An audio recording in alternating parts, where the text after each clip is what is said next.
baru saja lulus kemarin. Nah, jadi di sini kakak akan sharing sedikit sama kalian terkait bagaimana caranya kita membalancekan antara prestasi di akademik dan non akademik di selama 3 tahun kita di sekolah. Karena kakak adalah salah satu orang yang berhasil untuk menjalankan dua hal tersebut sehingga satu halnya tidak terganggu. Jadi yang paling penting ketika kita membalancekan kedua hal itu, kita menseimbangkannya. Jadi yang satunya tidak terganggu, tapi yang satunya tetap berjalan. Mungkin untuk tipsnya itu sedikit sulit, tapi yang kalian perlukan sebenarnya hanyalah konsisten serta rendah hati. Kenapa kakak bilang rendah hati?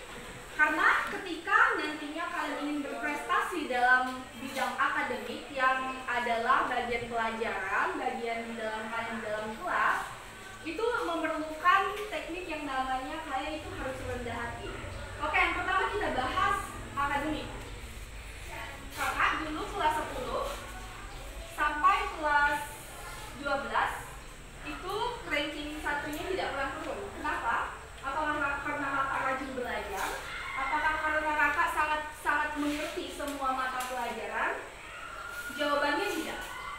Kakak juga tidak bisa fisika, kakak tidak bisa matematika, di olahraga kakak juga kurang, tetapi bisa mendapatkan nilai yang baik. Dalam artian tidak buruk-buruk amat, tetapi tidak bagus-bagus juga. Jadi tengah-tengah lah. Nah, caranya itu adalah ketika kalian tidak menyukai pelajaran tersebut, atau mungkin kalian ini tidak cocok nih, misalnya kalian tidak bisa MTK, atau di sini kalian ada pelajaran fisika, yang hitung-hitungan selain MTK kalian ada apa aja? Ekonomi, fisika, oke. Mungkin misalnya kalian kurang cocok nih sama guru ataupun pelajarannya karena kalian merasa kurang bisa. Yang harus kalian lakukan bukanlah melawan pelajaran tersebut, karena posisi kita ini sebagai murid nih, kita tidak bisa melawan, kita tidak bisa menolak. Jadi yang hanya kalian lakukan adalah menerima, rendah hati, kalian terima pelajarannya, kalian kerjakan PR-nya, betul salah urusan belakangan. Ini mungkin udah kalimat pasaran, betul salah itu urusan belakangan, tapi benar, it works for me. Kayak kakak mengerjakan fisika itu sebenarnya jujur jarang ada yang benar. Kayak yang benar itu mungkin cuma 1-2 soal gitu. Tapi kakak tetap kerjakan semuanya. Karena apa? Kita di sini bukan mengejarnya nilai lagi. Karena kakak tahu kakak tuh nggak bakal dapat nilai sempurna di dalam mata pelajaran tersebut. Jadi apa yang kita kejar? Pandangan guru terhadap kita. Jadi ketika guru tahu kalian berusaha, ketika guru tahu kalian mau mengerjakan tugas tersebut, guru akan kasih kalian nilai baik. Setidaknya di atas KKN, setidaknya di nilai 80 itu kalian dapat. Itu yang kakak kejar selama kakak 3 tahun SMA. Jadi kakak tidak kejar nilai sempurna, tetapi pandangan guru terhadap kakak. Jadi ketika guru sudah punya pandangan baik kalian, selamanya akan baik. Nilai pastinya di 80 tidak kalian kunci. Tetapi mungkin ada beberapa guru yang agak pelit, mungkin agak susah untuk memberi kalian nilai. Itu sesuai kemampuan kalian. Tetapi hal seperti itu sebenarnya jarang. Tetapi memang ada. Saran kakak adalah ikuti aja alurnya. Kalian yang menyesuaikan, bukan guru yang menyesuaikan. Ingat, guru 1 orang. Dalam satu kelas kalian ada istilahnya 30 orang. Yang menyesuaikan bukan yang 1 orang ini, tetapi kalian yang menyesuaikan, pribadi kalian sendiri yang menyesuaikan dengan tiap-tiap guru. Jadi misalnya di SMA ini ada 12 guru yang masuk di kelas kalian, kalian sesuaikan kepribadiannya. Ketika guru A masuk, mungkin dia orang yang suka bercanda, suka sharing, santai pelajarannya. Yaudah, kalian ikuti alurnya, kalian juga santai sama beliau dengan tetap menjaga sopan santun. Tetapi ketika guru B yang notabene-nya dia seorang yang mungkin killer guru yang killer, ketat aturannya, nggak bisa banyak main-main, ya udah kalian ikuti alurnya. Jadi kunci dalam berprestasi dalam akademik selama pengalaman kakak 3 tahun di sini, kakak itu bukan mengejar nilai, tapi mengejar pandangan guru tersebut untuk pelajaran yang kakak kurang bisa. MTK, fisika, kimia. Kakak kimia bisanya cuma pas kelas 10 sama kelas 11. Kelas 12 sudah nggak bisa, udah nggak ngerti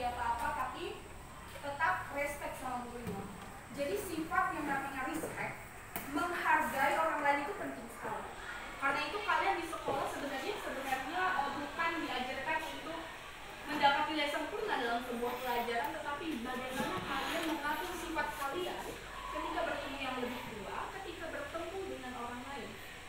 Karena kalau sudah membuktikannya sendiri, tidak perlu kalian pintar yang sangat-sangat jenius dalam pelajaran tersebut. Yang penting mengerjakan tugas, respect sama gurunya, kemudian ambil pandangan baik.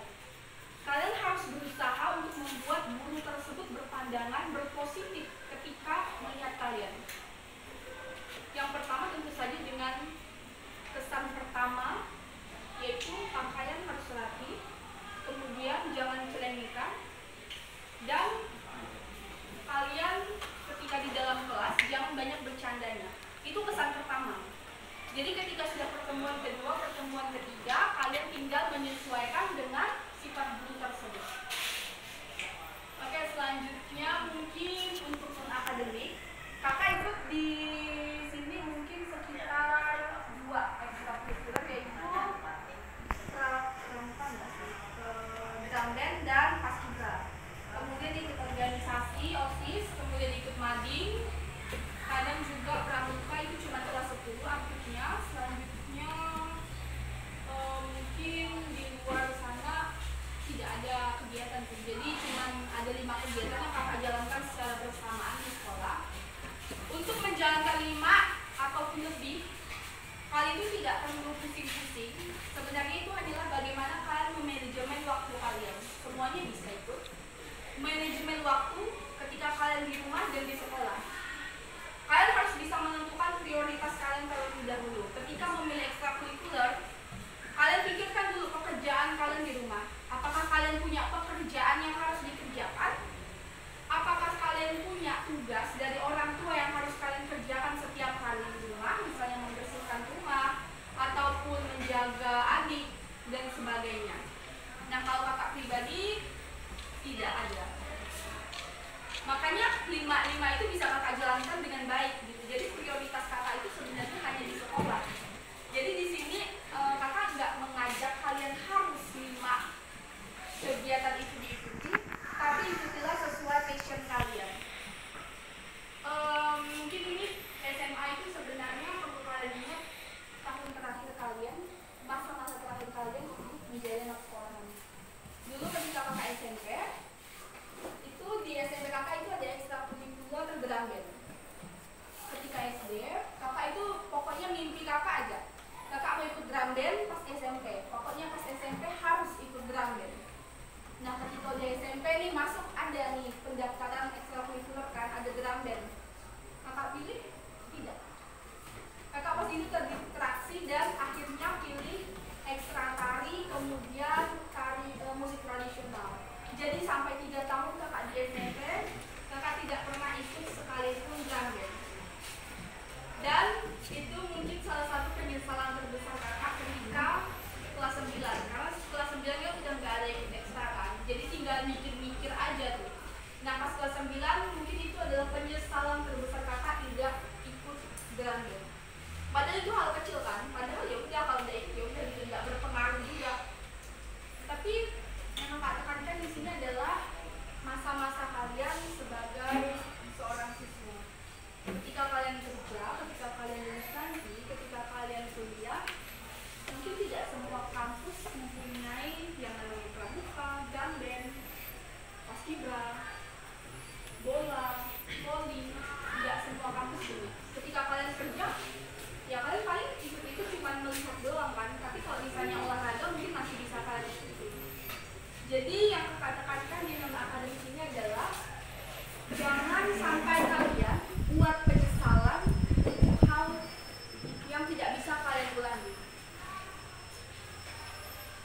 Jadi ketika kalian tidak bisa melakukan hal tersebut, walaupun itu hal kecil sekalipun, penyesalannya itu besar.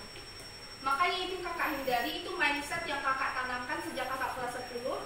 Pokoknya harus ikut semua yang menurut kakak menarik, entah itu kakak bisa atau tidak, kakak harus ikut. Dulu ketika kelas SMP juga kakak pernah ikut kelas 10 itu demi bisa menghindari drum band, kakak itu ikutnya voli dan nggak bisa, memang karena emang pas itu FOMO aja karena teman-teman kakak banyaknya ikut itu, jadi kakak ikut-ikutan gitu. Padahal sebenarnya nggak tertarik gitu kan, tertariknya sama drum ada yang momen-momen yang kakak tunggu-tunggu dan berujung menyesal. Jadi kalian masih kelas 10 kan? Ikuti semua yang hati kalian mau. Gak usah takut gagal, gak usah takut apa ya, kalian tuh gak usah terlalu banyak pikir lah. Ikuti aja, ikuti semuanya. Kecuali FOMO, jangan FOMO. Istilahnya kalau misalnya banyak orang ikut paskibra, tiba-tiba kalian mau ikut-ikutan, gak usah kayak gitu. Ini udah terakhir, ingat ini udah masa-masa terakhir kalian. Kalian lulus udah tidak ada lagi.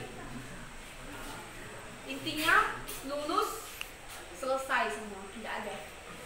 Jadi ini masa terakhir kalian, ikuti. Kalau mau ikut tarian, ikuti. Paskibra, ikuti. Mau nanti kepilih atau enggak, mau nanti diikutkan lomba atau enggak, tidak peduli. Tidak peduli, tidak usah dipedulikan. Yang penting kalian sudah coba, kalian udah gapai mimpi kalian, harapan kalian itu setidaknya udah kalian penuhi. Karena kita manusia selalu penasaran dengan hal-hal yang belum pernah kita coba. Sehingga ketika kita sudah terlanjur tidak bisa coba, kita akan menyesal karena kita tidak pernah mencoba. Nah, yang menurut kakak trik paling ampuh dalam menjalankan non-akademik serta akademik ini adalah apa? Kerjakan dengan tulus. Ketika kalian belajar, ketika kalian mengerjakan PR, walaupun ini tadi dalam kuncinya kalian tidak suka ya, tidak cocok sama pelajarannya atau sama gurunya, lakukan dengan tulus. Apa yang kalian kasih, itu yang kalian ambil. Karena itu jangan mengharapkan apa-apa ketika mengerjakannya.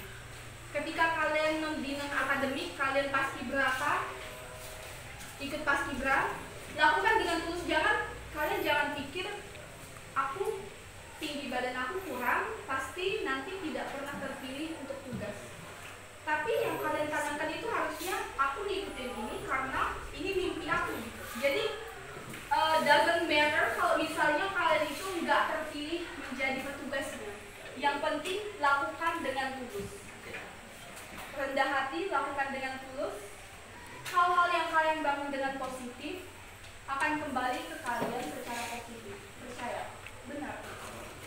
Kakak OSIS mading itu jujur kalau mading OSIS itu dia nggak ada di dalam rapot kan. Misalnya OSIS kayak ekstra itu kan ada ditulis di dalam rapot kan, misalnya A, B, segala macam. Tapi OSIS sama mading itu nggak ada. Jadi untuk apa gitu? Kakak spend wasting time untuk sesuatu yang secara di rapot aja nggak ada nilainya. Karena pertama impian, kemudian yang kedua kakak melakukannya dengan tulus, tanpa ada harapan apa-apa, tanpa ada permintaan macam-macam. Di dalam hati kakak mau ikut ini karena kakak mau pengalamannya. Tapi ketika misalnya kalian mendapat benefit dari hal tersebut, yang bisa misalnya kalian dari OSIS yang bisa dikasih apresiasi luar biasa karena kerja kalian yang bagus, anggap aja itu tuh sebuah bonus. Kakak menanamkan mindset itu agar ketika kakak kerja, kakak itu tidak setengah-setengah gitu. Karena lakukan dengan tulus, itu mindset kakak yang kakak tanamkan sejak kelas 10. Pokoknya apapun yang kakak lakukan, harus kakak yang mau, harus kakak yang melakukan dengan tulus. Jadi tidak ada keterpaksaan, tidak ada yang memaksa. Keras kepala dengan hal yang kita mau. It's okay guys. Kadang kita harus keras kepala juga ketika kita memperjuangkan hal yang kita mau. Kalau kalian lembut, jadi people pleasure. Kalau kakak enggak kayak gitu. Selama SMA lah ya. Kakak tidak menanamkan mindset tersebut. Kita menyesuaikan dengan orang lain, itu kita berhubungan sosial dengan baik. Tetapi ketika kita memperjuangkan prestasi kita sendiri, kita kadang-kadang harus keras kepala. Tetapi keras kepala dalam artian kalian juga punya value, kalian juga punya nilai. Jadi ini kalian punya modal untuk ditunjukkan ke orang lain. Saya deserve, aku pantas untuk dapat posisi ini. Kalian harus tunjukkan yang itu. Kalau misalnya kalian keras kepala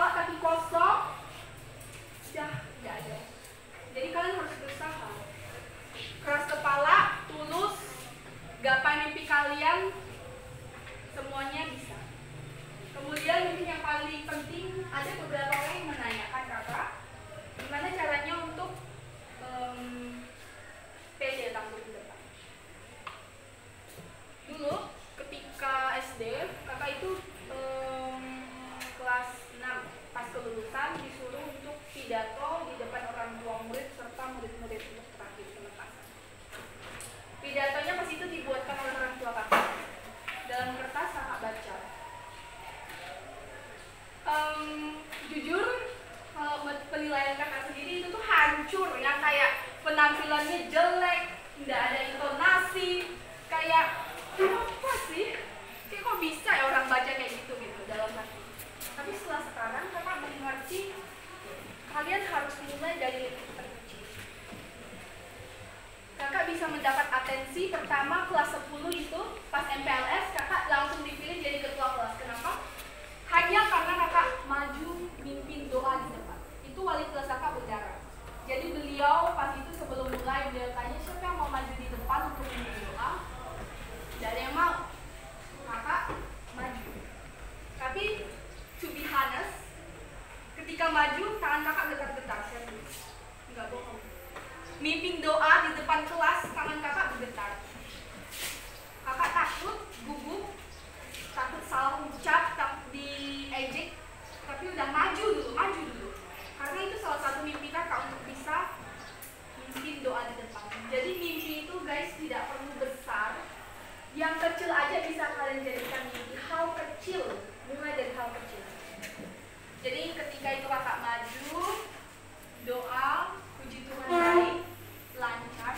Selanjutnya di pemilihan struktur kelas, ketua kelas, ditanya dulu nih siapa yang mau jadi ketua kelas. Tidak ada yang mau. Kemudian Bu Dara langsung, oh itu kamu aja ya yang tadi pimpin doa, kamu kan udah berani.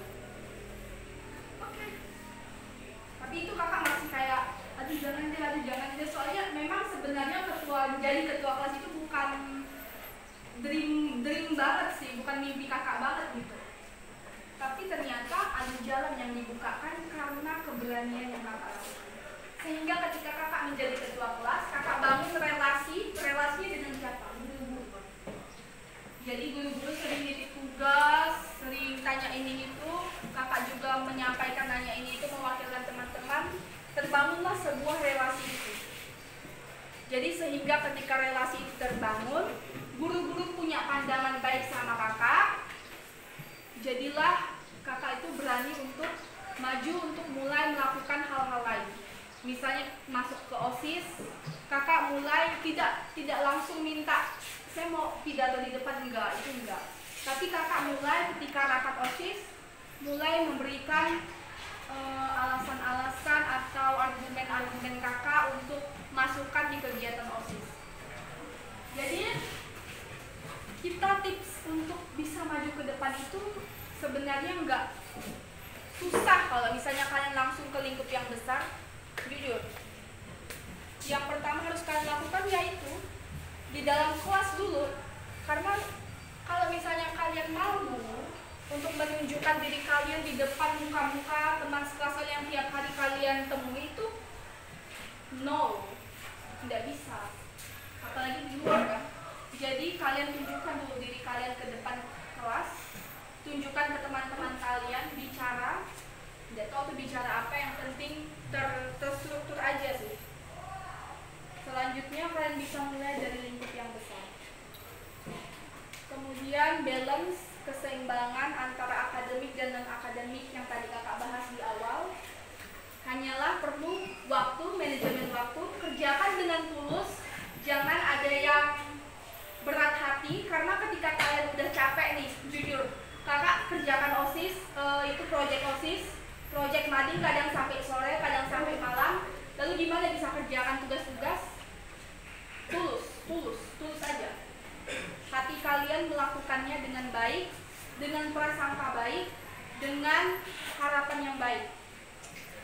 Jadi tidak ada keterpaksaan, karena ketika adanya keterpaksaan sedikit saja dalam hati, itu langsung buyar semua, udah langsung nggak bisa itu dikerjakan. Karena kakak juga pernah sih dalam fase kayak gitu.